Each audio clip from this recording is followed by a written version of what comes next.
Good morning, everyone, and welcome to Kim's Cozy Corner. It is super early in the morning. It's 6:30 by my clock here. It's Sunday morning, and it's actually about 24 hours before I'm getting ready to travel to go out of town again, and we are going to do some preserving.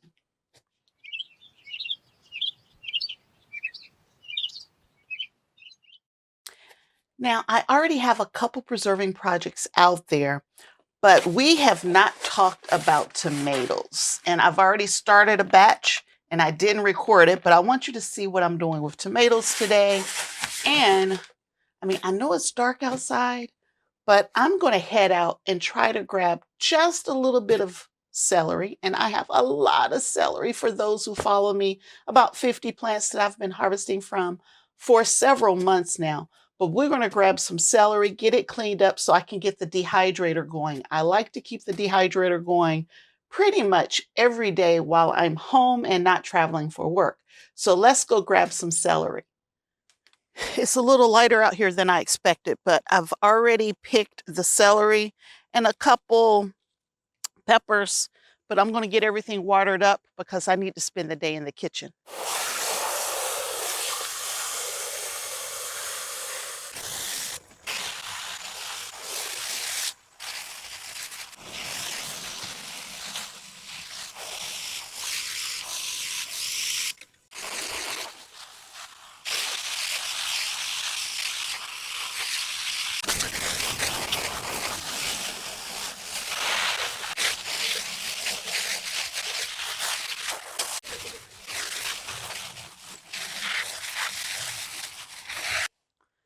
You may ask, why am I watering?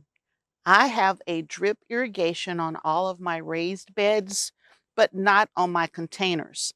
And the drip irrigation would run for about 30 minutes, but I would need to run it every day for 30 solid minutes or more, especially when it's super hot in the summer. So since I'm out here, I'm watering my containers anyway. I just give each of my raised bed a good watering as I'm walking past it. And it also gives me the opportunity to see how things are doing in the raised bed so I can get ahead of any issues.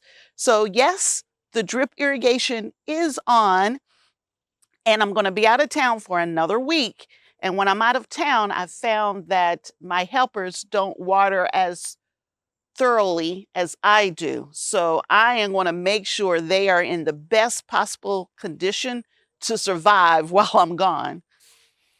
And I have new seedlings out here that have not germinated yet. So I want to make sure I keep a good, consistent, even watering or moisture to the soil so that they have the best chances to germinate.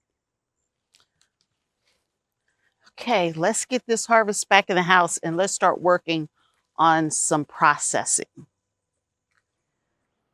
We're back inside, and now we're going to start processing the celery. So I'm just going to take the celery, I'm going to put it in a sink of water, I'm going to wash it, I'm going to get it clean, and then we're going to get that into the dehydrator. Now, I've shown you several dehydrating projects in other videos, so I'm not going to spend a whole bunch of time talking through the process. I'm just going to get these washed, get them on the trays. I might show you a clip or two of that. And then we're going to move on to the bigger canning project, which is going to be the tomatoes.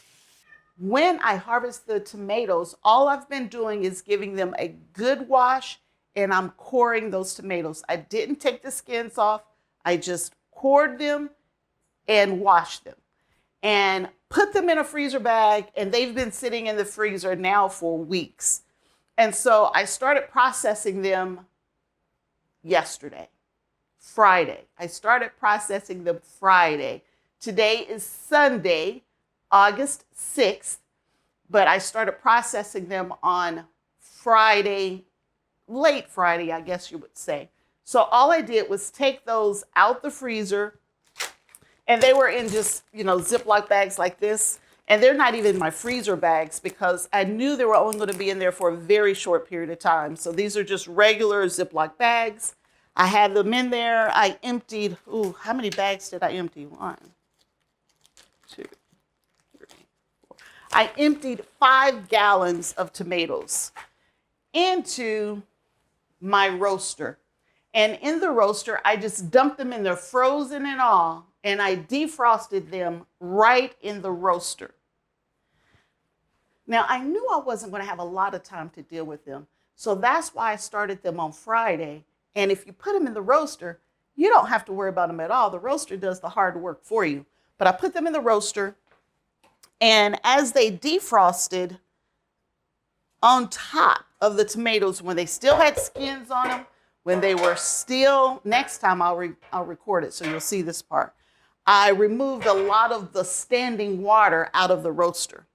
Once I removed the standing water, I just let them cook down, and I took the skins off too after they defrosted. So the skins just slip right off when you're defrosting. So they cooked down pretty much all day yesterday. And I got them out the refrigerator today. Again, I didn't have time to deal with them, so I let the roaster deal with them for me. Now, I let them cook down. Now, when I put the tomatoes in this pot, they were rounded. They wouldn't even fit in the pot. And now they've cooked down, I don't know, 2/3 of the way. And now I have a really thick, I'm going to try to get you in close. It's a very thick tomato paste. That's all that's left. And you see there's still a few skins in here from the tomatoes. It's really not going to matter because I'm going to take these tomatoes and I'm going to put them in my Vitamix blender. And it's going to emulsify those tomatoes into a really smooth, creamy tomato sauce, which I can turn into many things from that stage. But for now, I was just cooking them, well, the roaster was just cooking them down with me not really attending to it. So you may say, well, what temperature do you put your roaster on? I put my roaster on, what is this? 250. 250. I defrost them at a little bit warmer than 250. It's whatever the roaster says this is defrost. I defrosted them there. And then I backed it off to 250. And if I knew I wasn't going to be able to pay attention at all, I backed it all the way down to 200. And the roaster took care of the rest. I gave it a stir every hour or two or so. And now it's already down, and all I need to do is blend it up. But I have more tomatoes that have come in. I'm going to get these out the way. We're going to work on another batch. We're going to do some pickles today. We got a lot of stuff to get done. I'll try to show you as many steps as possible, but I won't stop to teach every one of those little bitty steps. But I will try to tell you as much of what I'm doing as possible. I don't want this to be a 2-hour video. So let's get the top back on these. They just come out the refrigerator, so I'm warming them back up because when I can my tomatoes, and I'm going to water bath can them, I want my tomatoes hot and I want my water bath canning water hot. So that's why I'm warming these back up. And I'm going to add a few extra things like some onion and some garlic. So we're going to season this up before we jar it up. Okay, I've been doing other things, but I want to bring you back in on the celery. So the celery has been chopped. So the stalks have been chopped. And I vacuum sealed 4 cups of celery. I have some celery and onion in here that I'm going to use to flavor my tomatoes. And so I had a little extra celery, so it's just a little bit on top. But the rest of this is chopped onions for the tomatoes. And I have celery going in the dehydrator. So let me show you a quick picture of that. Here's my dehydrator. I use the Excalibur 9-tray dehydrator, and I have the celery in here. I ended up with 4 trays of the celery leaves. And it says for herbs, you put it on 105. It says for vegetables, put it on 125. Since these are the leaves, I'm putting it on the setting that I would put for herbs. And I have it on 105 degrees Fahrenheit or either 41 degrees Celsius. And they're just cooking away while I'm doing other things. Okay, it's time to start seasoning those tomatoes. So in order to season my tomatoes, and so I am making spaghetti sauce. And in my spaghetti sauce, not only I'm going to have tomatoes from the garden, but I have fresh onion from the garden, fresh celery from the garden, and fresh peppers from the garden. And all of those things are going to go into my spaghetti sauce, along with some herbs. But I like to saute my onions, peppers, and celery before I add them to my spaghetti sauce. Just adds a more robust flavor. And so I have my stove on right now, and we're having spaghetti for dinner as well. So I know this looks like a lot, but there are peppers and celery and onion, again, all from the garden. So these are all my vegetables, and we're going to get those sauteed. So we're going to saute them in this pot here. And we're going to divide them between today's dinner as well as what we're going to be canning with. And this is a lot. I am going to, so the peppers are bell peppers in here. The bell peppers are red and orange and green bell peppers in here. I think there's one paprika pepper in here and 3 or 4 Jimmy Nardello sweet frying peppers. From an onion standpoint, I have red onions in here as well as Utah Spanish sweet onions and whatever else I pull from the garden. And then, of course, the celery that we harvested this morning. And so that's the pepper, onion, celery mix. In order to saute them, I'm going to put just a touch of salt.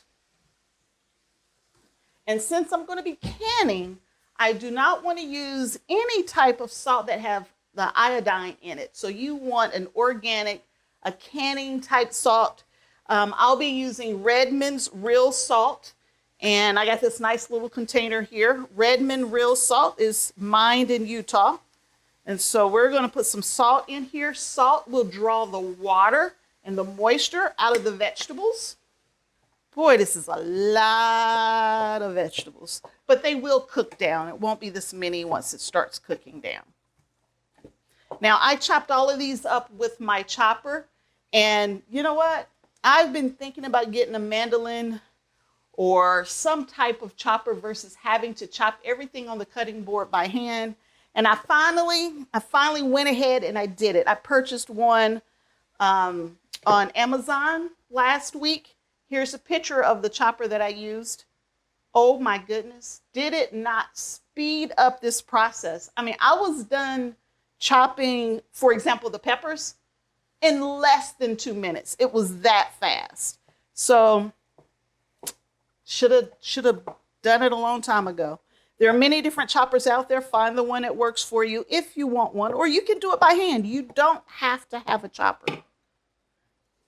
All right, so let's sweat these onion and peppers and celery down, and we will be back. For our spaghetti sauce, one of the things that I talked about was blending up my tomatoes to have this rich, smooth, creamy consistency, right? So no one wants runny spaghetti sauce, right? And so we're going to start that process right now. So I have all of the tomatoes that I've been cooking down in my big pan here, my big roasting pan. And I've already put garlic cloves in here. By the way, this is my garlic as well. And I am just going to fill my Vitamix up with the tomatoes. And this is all while the peppers and the onion and the celery is all cooking down over there. And if you remember, I still have a few of the tomato skins in here. And I'm not going to take them out. You know, the ones I could get to quickly and easy when I was defrosting, I took care of those. But the rest of these, we are going to just emulsify them right into the mix. Now, some people say it made their tomatoes bitter, but I would say I removed more than 75% of the skins. And I've honestly never had that issue before. So some people have, I just haven't. So we're going to get it in the Vitamix. Got the Vitamix right here ready to go. Let's get it turned on. And let's blend this up, to a very, very, almost like a puree consistency. And then I will leave a few kind of chunky pieces of tomato, but most of it's going to be completely pureed.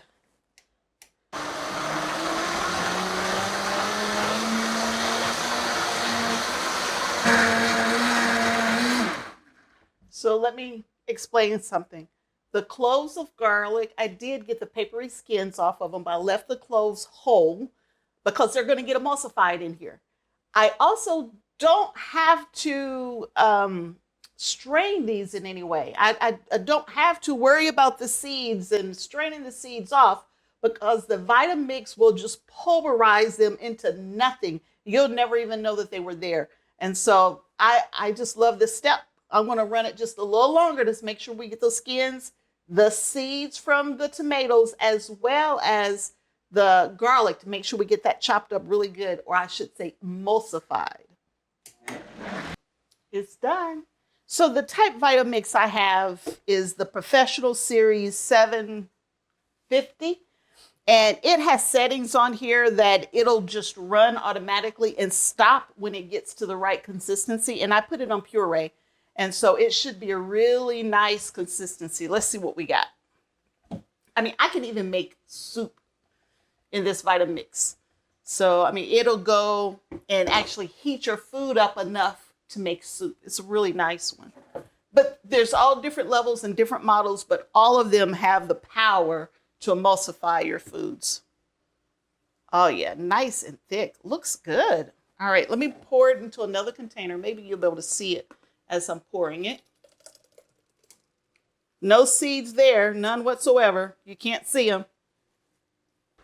Okay, I'm stopping this for a minute here because I am going to go ahead and really, really grind up maybe a cup of those onion, peppers, and celery and get it grind up really, really good so that you get the flavor, but you don't have to crunch on it, onion or a piece of pepper, because once my girls start crunching on things, they don't want to eat it anymore. So as long as those healthy vegetables are in there, they'll eat it. But if they have to crunch on too many, they won't eat it. So let me grab a couple ladles of that, and I'm going to put that right in here, and we'll keep going.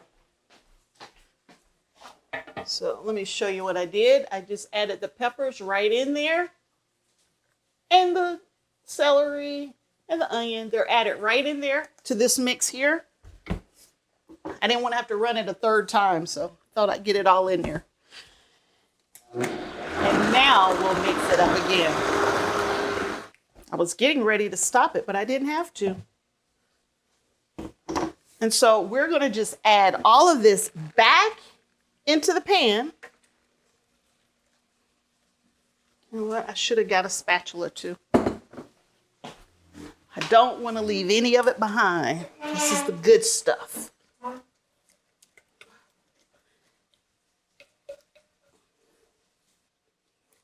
Now, my spaghetti sauce isn't going to be a deep red color because I use yellow tomatoes, orange tomatoes, red tomatoes. My tomatoes come in many different colors, shapes, and sizes. And because of that, my sauce isn't going to be a deep, deep red. It's going to be a lighter color sauce.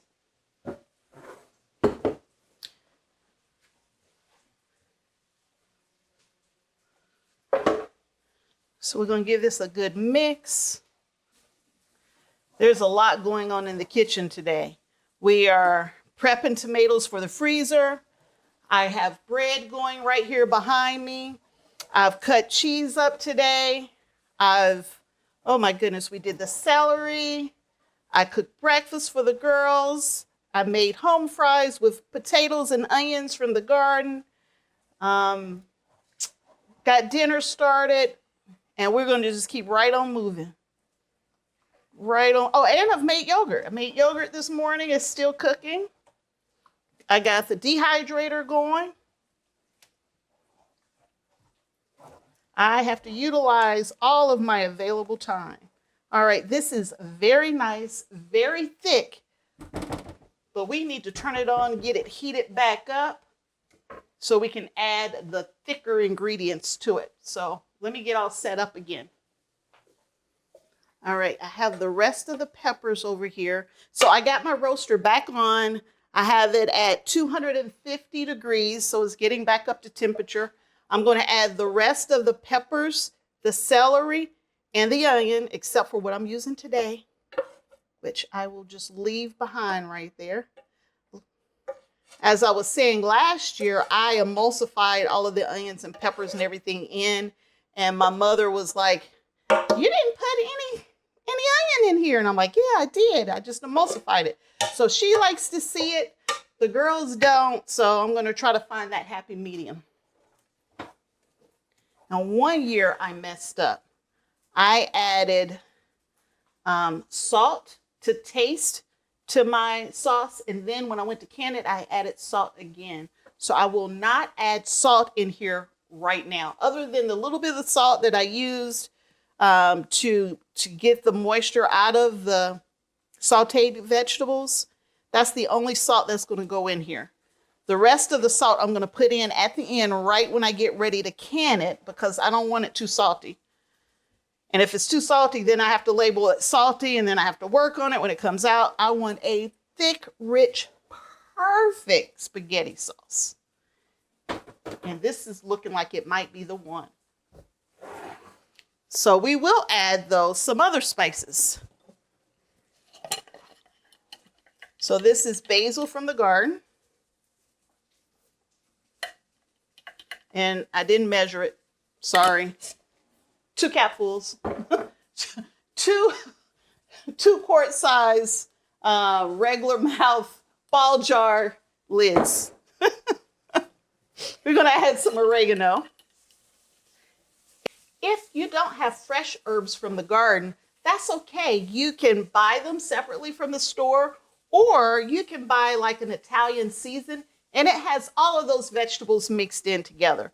So a generous amount of oregano, basil. My new favorite is parsley, and all of these are from my garden. Let's mix this all up together.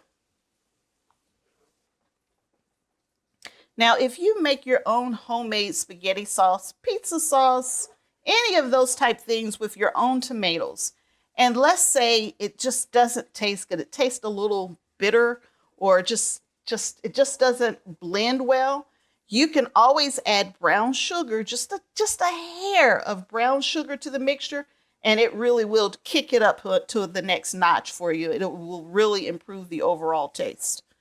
But I'm not going to add that. I'll do that on the back end if I need to. If for whatever reason my tomatoes are not sweet enough, if the flavors are not blending well together, throw a little brown sugar in there. Don't tell anybody you did it, and everybody will think it was the best tomato sauce they've ever had. Or should I say spaghetti sauce, not tomato sauce. Everything's in here. It looks really good. Oh, pepper. I didn't add pepper. So I have a seasoned pepper blend that I'm going to add, or you could add straight pepper. At the end of the day, season it to taste. And I'm going to add just a hair of chili powder.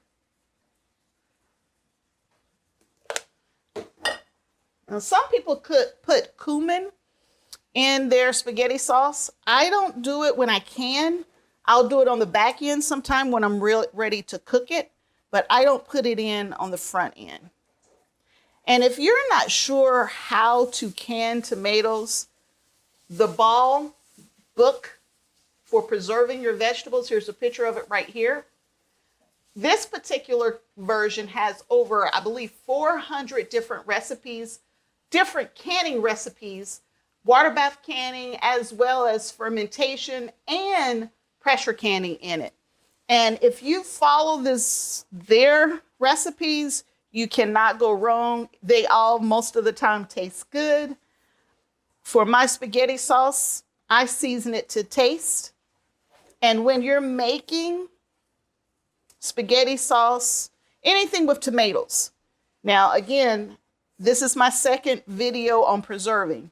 So if you didn't see the first video, when you are preserving, you can only water bath can vegetables that are high, are more acidic, right? So your acidic foods, so foods or things that you're canning up that have vinegar in them, that have lemon in them. Typically, all of your fruits have a higher acidity. So to water bath can, you're going to have to kick up the acidity for your tomatoes, or you can pressure can and then you don't have to worry about that. Today, I am water bath canning these tomatoes, so we will be adding some lemon juice to make sure that the acidity is where it needs to be. Now, typically your heirloom tomatoes are more acidic anyway, but I have a mixture of all kinds of tomatoes in here. And so I'm not going to take any chances. I'll be adding just a little bit of lemon juice to each of my jars. All right, I have everything in here that I plan on putting in here. So let's let this cook down just a little bit more, because I did see just a little more liquid in here than I really want. So I'm going to turn it down though to about, what is that, 225? Yeah, that's 225. Put the lid back on it, and I'm going to let it simmer for probably another hour or so, because I have so many other things I need to be doing anyway. And then we'll be back. While my tomatoes are continuing to simmer and steam off some of that water and that liquid, I thought I'll go ahead and start the pickles. So I have had cucumbers right here, pickling cucumbers, brining now for some of them for 1 day, some for 2 days. And so as soon as I pick them in the garden, I cut off the blossom end. So let's talk a little bit about what that is. So I prefer pickling cucumbers versus any other type cucumber because they stay crispier better or longer through this process. They can handle this process and stay crispy. You can use whatever cucumber you want, but then you're dealing with whether or not, you get a crunchy or a soggy pickle at the end. But I picked these cucumbers out the garden. The blossom end, so one end is still connected to the vine. The blossom end can have enzymes in it that can make pickles bitter. So I cut off that blossom end of each and every one of my cucumbers, and I put them into a brine. Brine is just a salt solution. And like I said, they've been going for 2 days, and then I picked a few more yesterday, and they've been going for a day. And now I'm ready to start canning and jarring those up. And you can create your own pickle spice mix, or you can buy the stuff at the store. And so I have a ball kosher dill pickle mix that I like to use. I don't know if it's in focus or not, but I use 1/4 cup of that to 1 cup of vinegar, and it needs to be 5% acidity. So make sure your vinegar says 5%. And you can use white distilled vinegar. I personally like apple cider vinegar better. And so I used 1 cup of apple cider vinegar to 2 cups of water. So 2 cups of water, 1 cup of apple cider vinegar, and 1/4 cup of this mix. And I have it steeping over here, getting nice and toasty because my cucumbers are cold. So I have it warming. It's ready to go. I'm just going to keep it on low to keep it hot. And I have my water bath canner going over, heating up in the back here. And so in order to keep a crunchy pickle, I am going to use a very different technique. So I'm not going to have a rolling boil for 15 minutes or 10 minutes or whatever it says. I'm going to do something a little different. And I did this last year and it worked. And I'm going to do it as well. And from my understanding, it meets the safe requirements of making sure that everything is going to be okay when we open these pickles up and we're ready to eat them. So I've already started the process, so I stopped and thought I'd bring you up to speed with what I'm doing here. So I have some little bitty baby whole pickles in this jar here. And then I've already made spears in 2 jars. And I'm going to show you how I turn these into spears. All right, so you can see that there. And so if the pickles are huge, you may have to cut it more than what I'm cutting here, but I'm just cutting them in half. And I'm going to cut them in half again. So I have the one cut up, and now we'll cut the other one up. Just want you to be able to see this process.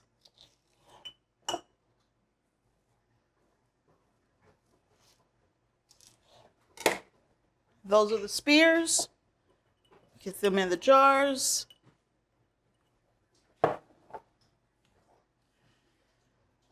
As the season goes on, I'll start mixing it up a little bit more.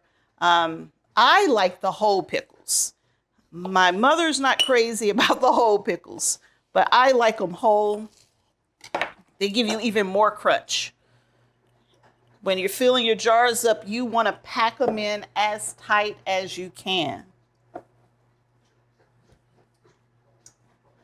Ooh, that water's ice cold. All right, this next jar, I'm going to have to not necessarily go as tight because I only have 3 pickles left. So or 3 cucumbers left. Let's see if we can get them to fit in the jars that we already have. Yeah, we'll just go ahead and do a 5th jar. I hope I have enough brine for this. All right, so that one's not tight, but it's in there. So I have 5 jars of pickles ready to go. Now I need to wait for the canner to heat up. The water is very cold, so I want to get the water and this mix to roughly the same temperature, and then I'll be able to start this process. So we'll be back. Okay, it's time to move to the next step with these pickles.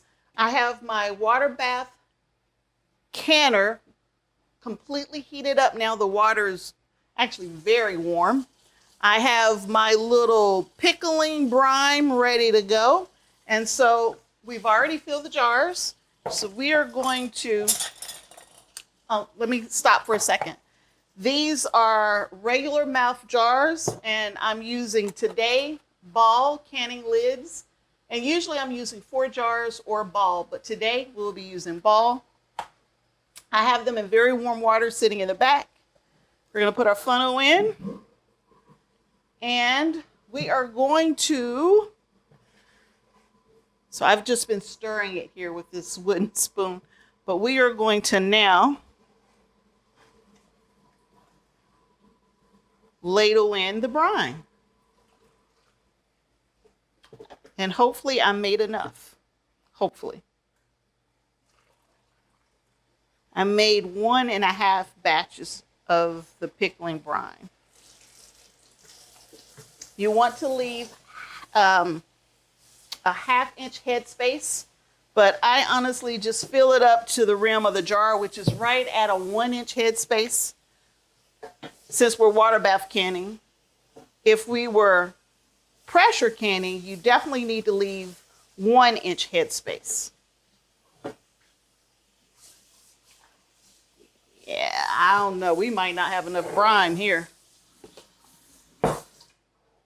If I don't have enough brine, we can top it off with a little bit of vinegar and it won't hurt anything.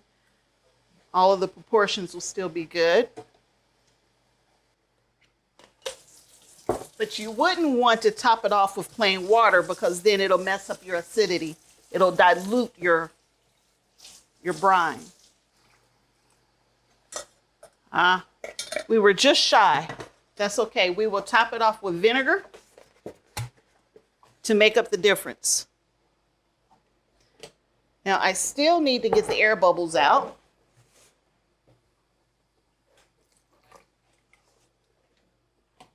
So let's do that first. Let's get the air bubbles out before I add any more. To get the air bubbles out, I take a chopstick and I just push the cucumbers around. Try not to pull them out. I just push them around to make sure all of the air bubbles are out. And then you'll see that if you don't have enough, actually that's good. There's enough water in that, or enough brine in that one. If you don't have enough liquid, then you need to add more liquid at that time. This one needs a little more liquid. And since I'm out of brine, we're going to just top it off with a little bit of vinegar to get us back up to the headspace that we need. This one should be fine because it's not even a full jar. I'm going to wipe the rims of the jars, and I just use a paper towel. I don't use vinegar on it or anything like that. For one, there's vinegar in the jars, so there's vinegar already around the edges of the jars. And usually you need vinegar to wipe the edges of the jars because you have some kind of oily film on it. So there's some type of fat around it, and you want to make sure that you get all of that off so that you can make sure you get a good seal. So I've wiped the edges of all my jars. I'm going to grab my lids. Usually I have them in the sink, but we got so many projects going, the sink was not available, so I had to move it over to a pot. So I have my lids on. I'm going to add the rings, finger tight.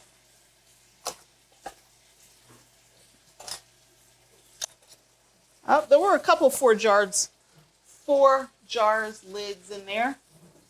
So now my jars are ready to go.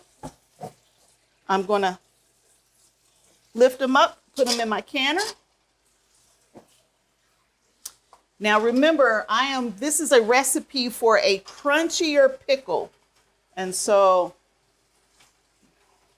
we are going to, let me slide you over so you can see me. So we're going to lower the jars into the container, and look at that, I got lucky. It covered the top of my jars. So you want to make sure that your water covers the top of your jars, and it did. All right, in order to make that crunchier pickle that we talked about, you're going to need to bring the water bath canner up to 180 degrees Fahrenheit. I don't know what that is in Celsius. I'll be honest with you, I don't know. But 180 degrees Fahrenheit, and hold that temperature for 30 minutes. After 30 minutes, you can take it out and your pickles will be safe and crunchy. So let's see what our temperature of the water is now. Getting it to 180 degrees is usually the hardest part for me. The temperature of the water right now is at 192. So I'm going to back off just a little bit. Anything above 180, but 180 is what we're really going for. 180 for 30 minutes is what we're going for. And I'm at 190, so I'll have to keep checking it because I don't want to get too hot. If I'm too hot, then it's going to start making a smushy pickle. If I'm too low, if I'm lower than 180, then it won't be safe. So we want to make sure that we're being safe. So we're on every, 5 to 10 minutes, I am going to check because I don't want that temperature to fall below 180, because if it does, I honestly need to start my clock again. So we need to cook it for 30 minutes at 180 degrees. And so right now I'm above it, but I'm going to wait 5 minutes. I'm going to check it again as it equalizes with the temperature of the jars that I just put in. And once I know I'm at 180 degrees for sure, then I'll start my 30-minute clock. I will be back. Okay, it's been another, 5 minutes or so. And the temperature of the water is, I'm at 188. 188. So I'm still just a little warmer than I want to be, but I'm definitely above 180. So I am going to start my timer. Alexa, set a timer for 30 minutes. My 30-minute timer went off and it's been 10 minutes. So my pickles have processed for 30 minutes at roughly 188 degrees. Now our goal was 180 for a crispy pickle, but I had a hard time getting it below 188, and I definitely didn't want to fall below 180. So we went for 30 minutes, and they've been off and in the water bath canner for about 10 minutes cooling. And the reason why I do that is because I don't want the water or the juices inside the jars to siphon off when I pull them out the canner. So you need to let them slowly come down and cool. So it's been about 10 minutes. We're going to pull these out. Beautiful jar of pickles. Beautiful jar. And again, I use apple cider vinegar versus white distilled vinegar. So my jars will always have a yellow tint to it versus, a clear jar of pickles. So these are our pickles for today's processing. I ended up with 5 jars. Now I'm moving the pickles over to my staging area, and I'm going to leave them sitting there for a minimum of 24 hours to make sure that I have a good seal. Once I have a good seal, I will remove all of the rings. So all of the rings that are finger tight on each of these jars, I will remove those once I know we have a good seal. You know you got a good seal when you hear the sound, you know it is sucked in and it's good to go. But we're going to leave them there for 24 hours to make sure that it holds. So let me get those moved over, and we will get back and we will work on those tomatoes. Okay, it's time for us to work on this tomato sauce or spaghetti sauce, whatever you want to call it. I'm going to use it in both. So here's my recipe from my grandmother. And I've been following this recipe from my grandmother for 15 years at least. And that was before I had this book here from many, many years ago. So I used to have the little ball blue book.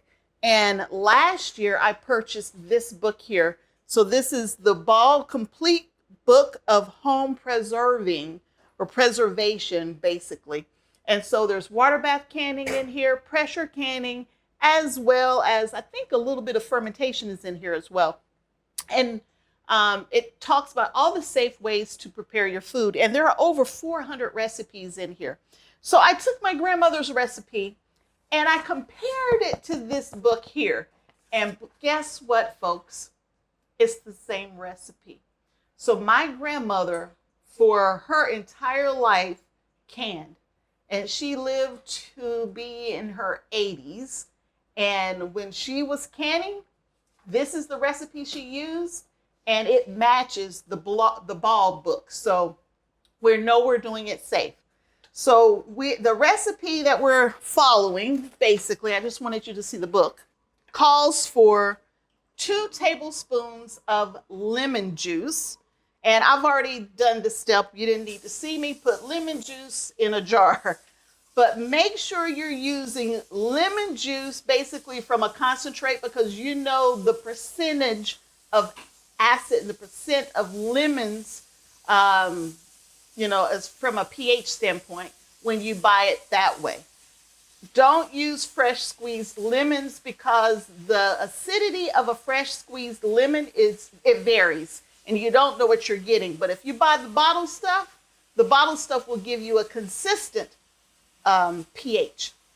So 2 tablespoons of lemon juice for this quart jar, 1 tablespoon of sugar, and 1 teaspoon of salt, which is basically the same recipe that's in the book. Now, my spaghetti sauce has been ready for a minute, but I was working on some other stuff, guys. So it's ready to go. It's super thick. Let me see if I can at least bring you in close enough to see that part. Just want you to see how thick my spaghetti sauce is. Look at that. And I didn't strain it. I didn't puree it. I didn't put it through a mill. All I did was let it cook down naturally in this roaster. And then I use my Vitamix to mix it up. And you don't have to do all these steps. You could can just tomatoes. You don't have to season it up and do all that kind of stuff.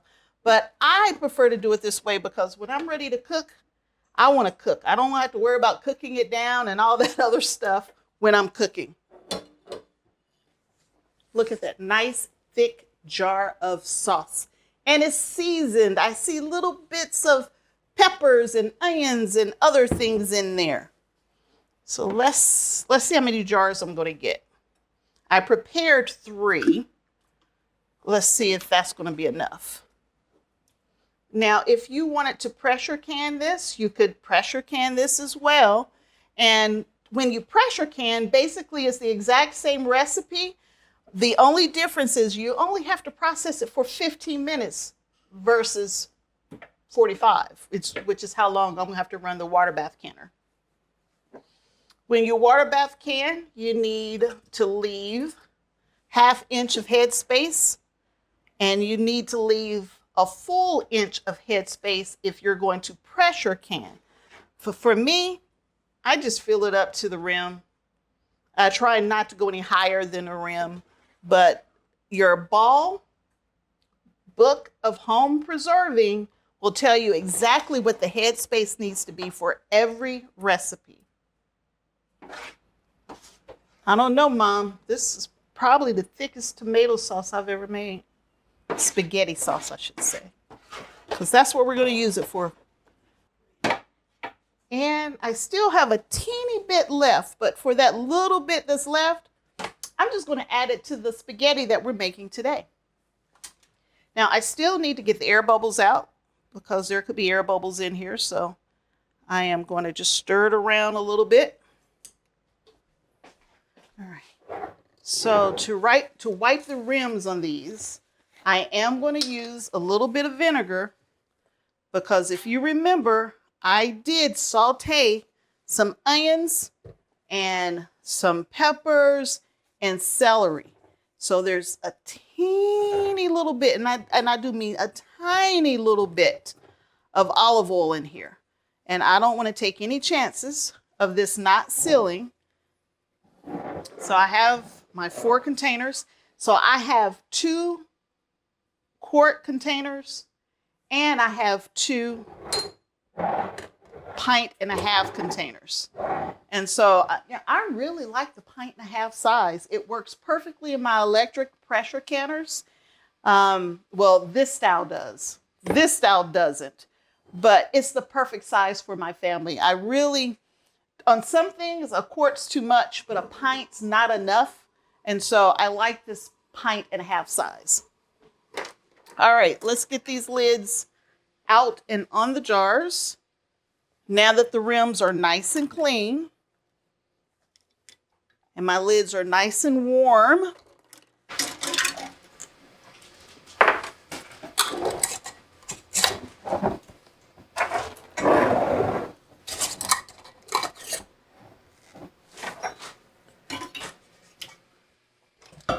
so I had the canner on, heating back up, because for tomatoes, we actually want them to boil. We need a rolling boil on the tomatoes. So let's get these in the canner. And once we get a rolling boil, we will start counting our 45 minutes. So let's get these in. Oh, they look so good. Seasoned nicely, looking good. Let's lower them in, and the water doesn't cover. So almost, I'm gonna have to add just a little bit. So you wanna make sure that water is over the top of those jars. I'm not gonna stick my hand in there because I'll burn it, but I'm definitely over the jars now. And we have to get to a rolling boil. So once I know I'm boiling, we'll start our timer. Once I start boiling, I don't want a hard boil, just a rolling boil. And then we're going to count 45 minutes. So while the tomatoes are in the water bath canner, I wanted to show you some of the other projects with tomatoes we've been working on behind the scenes. my mother's been helping me quite a bit. But we have washed and cored 3 more gallons of tomatoes. Now we're not gonna manage those today. We will wait for another day to manage those, but these are ready to go in the freezer for the next time we're ready to work with tomatoes. Okay, the spaghetti sauce, it came to a rolling boil. I cooked it or boiled it for 45 minutes. I turned it off and it's been sitting in the canner now for about 10 minutes. And so now we're gonna remove it from the canner and move it to our staging area where it will sit for 24 hours. There's a lot going on here. I got spaghetti going right here, or the sauce, the spaghetti sauce, with some of the canned tomatoes from last year, as well as the excess that I had from the batch that I just made. And then I got noodles going in the back, which are now done as well. And we got the canner going. It's been a busy day in the kitchen. Oh yes, and the bread is out. Let me show you the bread before we get to this. Let me show you the bread. Can you see that there? Isn't that nice? So I made French bread, and then I just took it out and took some butter and coated the whole outside of it. And it needed to rest for about 10 minutes. So everything's coming together right on time. Okay, let's get these tomatoes out. Nice, thick, and full. Oh my goodness, they look amazing. This is some of the thickest tomato sauce or spaghetti sauce I've ever made. It's so thick, I may have to add water to it. All right, so there are the 4 jars. Okay, here's our haul for today in the preserving standpoint. So we got 5 jars of pickles and 4 jars of tomato sauce or spaghetti sauce, and it's seasoned. So that's it for our day in the kitchen. So we made spaghetti for dinner tonight. We made bread, homemade bread, French bread to go with dinner tonight. I still have yogurt going right here. So we have another, I think, 3.5 hours on the yogurt. And then that will be a little over a gallon of yogurt for the next couple of weeks for the family. And on top of all of that, we dehydrated some celery. We also did all of the canning of the tomatoes and the pickles. It's been a busy day. If you enjoyed this video, please give me a thumbs up, subscribe to the channel, and you'll see many, many more videos of me in the garden, cooking, preserving, and many other things around the house. Thank you, and until next time, I'll see you back here again real soon. Bye.